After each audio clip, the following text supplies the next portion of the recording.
ಸಾಂಸ್ಕೃತಿಕ ನಗರಿ ಮೈಸೂರಿನಲ್ಲಿ ಯೂನಿಯನ್ ಬ್ಯಾಂಕ್ ಆಫ್ ಇಂಡಿಯಾ ವತಿಯಿಂದ ಮೆಗಾ ರಿಟೇಲ್ ಎಕ್ಸ್ಪೋ ನಗರದ ಟೌನ್ ಹಾಲ್ನಲ್ಲಿ ಯೂನಿಯನ್ ಬ್ಯಾಂಕ್ ಆಫ್ ಇಂಡಿಯಾ ವತಿಯಿಂದ ಮೆಗಾ ರಿಟೇಲ್ ಎಕ್ಸ್ಪೋ ಕಾರ್ಯಕ್ರಮವನ್ನು ಹಮ್ಮಿಕೊಳ್ಳಲಾಗಿತ್ತು. ಈ ಒಂದು ಕಾರ್ಯಕ್ರಮವನ್ನು ಯೂನಿಯನ್ ಬ್ಯಾಂಕ್ ಆಫ್ ಇಂಡಿಯಾದ ಡೆಪ್ಯೂಟಿ ಝೋನಲ್ ಹೆಡ್ ಆದಂತಹ ಸುಧೀರ್ ಅವರು ರಿಬ್ಬನ್ ಕತ್ತರಿಸಿ ದೀಪ ಬೆಳಗುವ ಮೂಲಕ ಚಾಲನೆ ನೀಡಿದರು. ಒಂದು ದೊಡ್ಡ ಚಪ್ಪಾಳೆಯೊಂದಿಗೆ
ಯೂನಿಯನ್ ಬ್ಯಾಂಕ್ ಅದರ ಲೋಗೋ ನೋಡ್ತಾ ಇದ್ದೆ ನಾನು. ಆ logo it says unity and integrity. 107 ವರ್ಷದ ಜೊತೆಗೆ 2020ರಲ್ಲಿ 2 ದೊಡ್ಡ ಬ್ಯಾಂಕ್ಗಳು ನಮ್ಮ ಜೊತೆ ಮರ್ಜ್ ಆಯಿತು, corporation bank and Andhra bank. ಆ 2 ಬ್ಯಾಂಕ್ ನಿಮ್ಮ ಜೊತೆ ಮರ್ಜ್ ಆದ್ಮೇಲೆ the name of Union Bank has got more significance that it is united with 2 more big banks of the country. Actually, I am the original customer of Corporation Bank. From 2010, I am with Corporation Bank. We are all South Canara based people. So we have affiliation with our regional banks.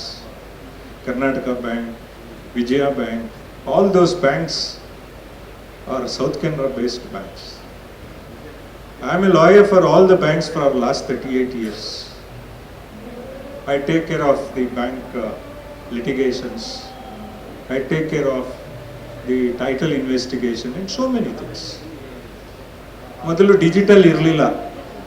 ಪ್ರತಿ ದಿವಸ ಬ್ಯಾಂಕ್ನವರು ಬೆಳಗ್ಗೆ 9 ಗಂಟೆಗೆ ಹೋದರೆ ರಾತ್ರಿ 11 ಗಂಟೆವರೆಗೂ ತಲೆ ಕೆರ್ಕೊಂಡು, sir ಇದು ಯಾಕೋ ಅಡ್ಜಸ್ಟ್ಮೆಂಟು ಬುಕ್ಕು ಸ್ವಲ್ಪ ತೊಂದರೆ ಆಗಿದೆ, ಇನ್ನೂ ಟ್ಯಾಲಿ ಆಗ್ತಾ ಇಲ್ಲ ಅಂತ 11 ಗಂಟೆವರೆಗೂ ಬ್ರ್ಯಾಂಚಲ್ಲಿ ಇರೋದು. ಯೂನಿಯನ್ ಬ್ಯಾಂಕು ಎಲ್ರಿಗೂ ಒಂದು ಸಮರ್ಪತಾ ಭಾವನೆಯಿಂದ ಸಾಲ ಕೊಡ್ತದೆ ಮತ್ತು ಮಾತಾಡಿಸ್ತದೆ. ಕಾರಣ ಇಷ್ಟೇ, ನೀವು ಇಲ್ಲಿ ಇಟ್ಟಿರುವಂಥ ಜಾಗ ಯಾವ ಜಾಗ ಅಂತ ಅಂದರೆ ಈಗ ಪಾಳು ಬಿದ್ದಿದ್ದು ಅನ್ನಿಸ್ತದೆ ಅನ್ನೋ ಹೊರತು ಇದ್ರ ಜಾಗದ ಇತಿಹಾಸ ನಿಮ್ಗೆ ಗೊತ್ತಿಲ್ಲ. ಯಾವುದೇ ಕರ್ನಾಟಕ ರಾಜ್ಯದ ಮುಖ್ಯಮಂತ್ರಿಗಳಾಗಲಿ, ಯಾವುದೇ ಮಂತ್ರಿಗಳಾಗಲಿ, ಅಥವಾ ಇಡೀ ದೇಶದ ಪ್ರಧಾನಮಂತ್ರಿಗಳು ಕೂಡ ಭಾಷಣ ಮಾಡಿದಂಥ ಜಾಗ. ಈ ಒಂದು ಮೆಗಾ ರಿಟೇಲ್ ಎಕ್ಸ್ಪೋದಲ್ಲಿ ನೆರೆದಿದ್ದಂತಹ ಗ್ರಾಹಕರಿಗೆ house loan, vehicle loan, education loan, MSME loan, agriculture loan ಸೇರಿದಂತೆ ಇತರ ಲೋನ್ಗಳ ಕುರಿತು ಮಾಹಿತಿಯನ್ನ ನೀಡಲಾಯಿತು. ಹಾಗೆ ನೂತನವಾಗಿ ಕಾರ್ ಖರೀದಿಸಿದ ಗ್ರಾಹಕರಿಗೆ ಕಾರ್ ಕೀಯನ್ನ ನೀಡಲಾಯಿತು.